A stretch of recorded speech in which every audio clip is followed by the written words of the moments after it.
Salut les people, j'espère que vous allez bien.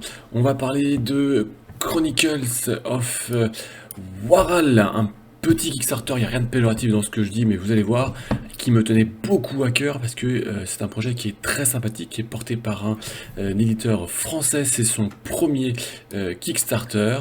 Donc on va partir de suite sur la page du Kickstarter.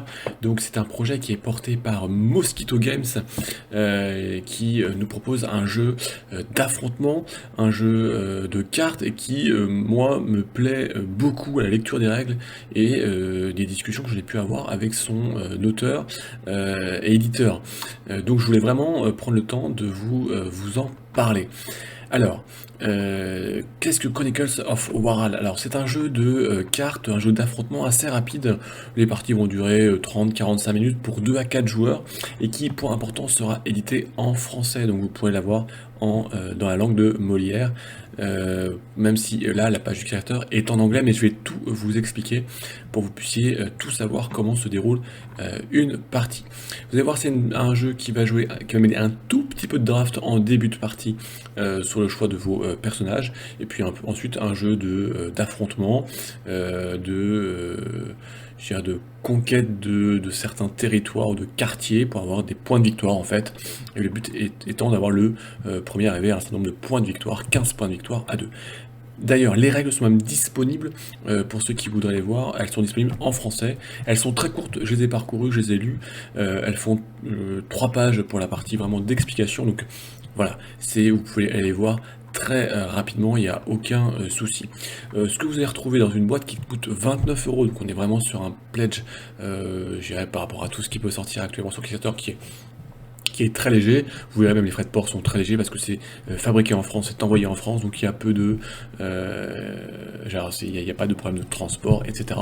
Donc dans 29 €, vous avez la boîte de base avec en fait des cartes. Il y a 3 grands types de cartes. Il y a des cartes de lieu, des cartes de ruse et des cartes de personnages, et puis un certain nombre de tokens de personnages et de pièces de monnaie, l'or, l'argent et le bronze. Donc tout simplement, c'est assez simple, assez sommaire.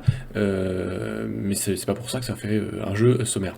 Vous avez la boîte bien sûr un peu collector avec en fait des lithographies qui sont supplémentaires.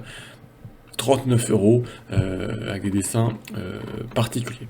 Alors c'est une campagne qui arrive presque à sa fin lorsque la vidéo va sortir, mais qui déjà a un certain nombre de stretch goals qui ont été débloqués, donc c'est une campagne qui a bien fonctionné, où on aura un certain nombre de cartes supplémentaires, des cartes de lieu, des cartes de personnages, des cartes de ruse supplémentaires pour toujours plus de rejouabilité et donner un peu plus de jeu. Alors, on est comme je vous disais sur 6 € pour les frais de port, donc ça vous fait un jeu de base à 35 €, frais de port compris, et en plus de ça, c'est annoncé pour décembre 2020. Le jeu est prêt.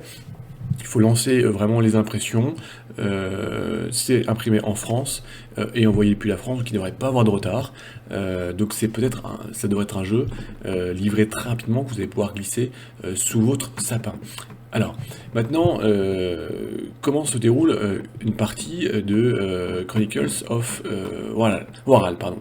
Donc en fait, vous avez une phase de draft où vous allez devoir sélectionner 4 personnages, 3 héros à partir de 4 cartes. Donc on va distribuer 4 cartes de personnages, il y a des assassins, des chevaliers, enfin bon, un certain nombre de choses. On vous distribue 4 cartes à chaque joueur, vous sélectionnez une carte, vous la retournez, vous passez vos 3 cartes restantes à votre voisin de gauche.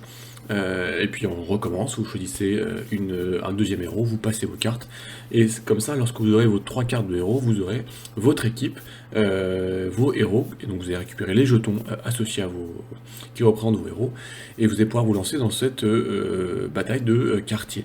En fait, on va mettre ensuite en place un certain nombre de cartes de quartier, donc ça dépend du nombre de joueurs, c'est 8 quartiers pour 2 joueurs, et 10 quartiers pour 3 et 4 joueurs. En fait, ce sont tout simplement des cartes de lieux.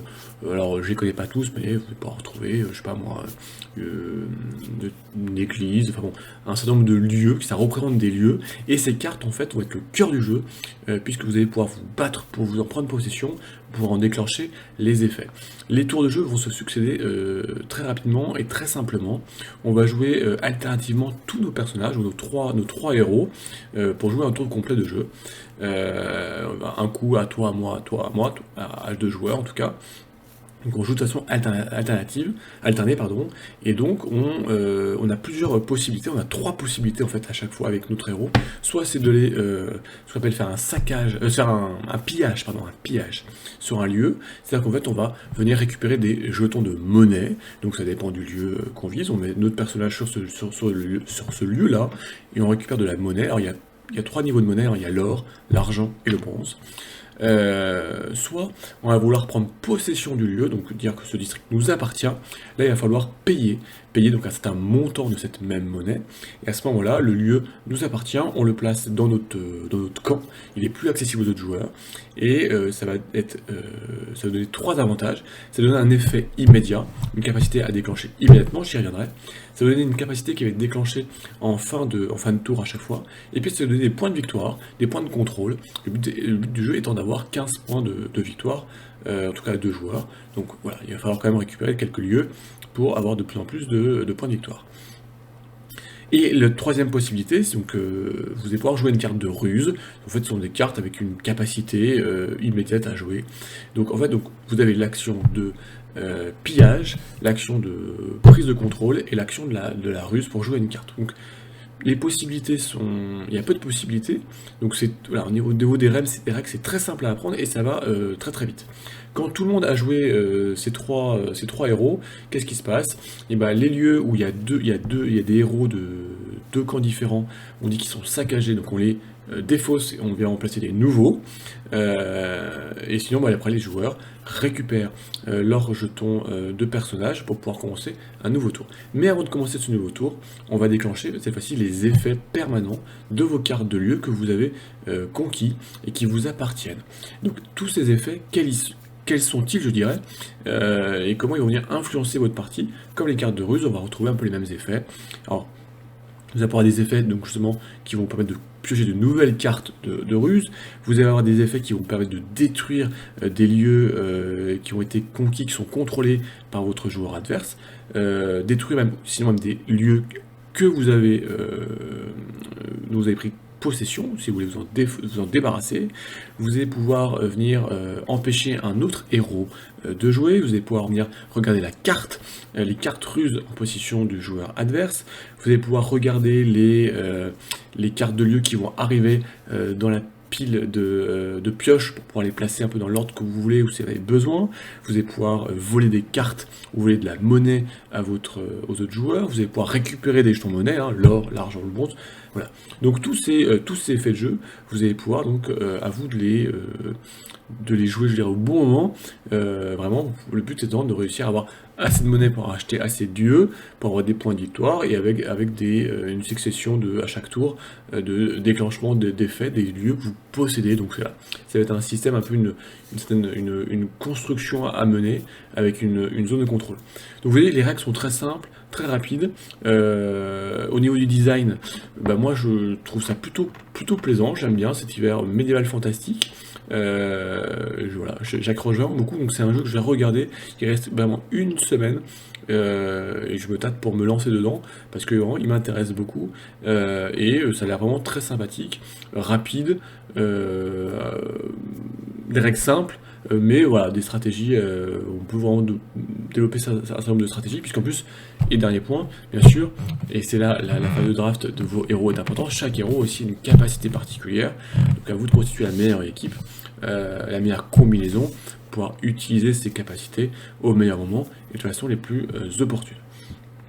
Donc, un petit jeu à aller voir, un petit jeu en tout cas en termes de prix, 35 €, vous avez votre jeu livré chez vous en français pour Noël, en tout cas c'est ce qui est annoncé. En plus de ça, c'est un éditeur français, donc j'aime bien soutenir aussi ce qui est de la création française, produit en France, donc allez regarder. Moi, c'est un jeu qui m'intéresse, donc comme d'habitude, vous m'en parlez dans les commentaires, vous me dites ce que vous en pensez, si au contraire ça vous plaît, si vous êtes complètement opposé au médiéval fantastique. Alors, on voit un peu les personnages, vous avez l'esclave, c'est des classes de personnages qu'on retrouve pas forcément. Bon, il y a l'archimage, voilà, bon, qui est le mage, qu'on retrouve assez classiquement, mais vous allez avoir le troll, vous allez avoir le tireur embusqué, vous allez avoir ici l'esclave, qui sont des classes qu'on ne retrouve pas forcément euh, de façon très régulière. Donc voilà, mon choix très sympa, très plaisant. Allez voir, bon, on se retrouve en commentaire comme d'habitude pour en parler. Abonnez-vous à la vidéo si c'est pas fait, il y a un petit concours en cours en plus actuellement, donc c'est très dommage de passer à côté. Et moi je vous retrouve très vite pour de très belles présentations, encore un programme très chargé, et encore un grand merci à vous tous de me suivre. Allez, ciao les amis, et portez-vous bien.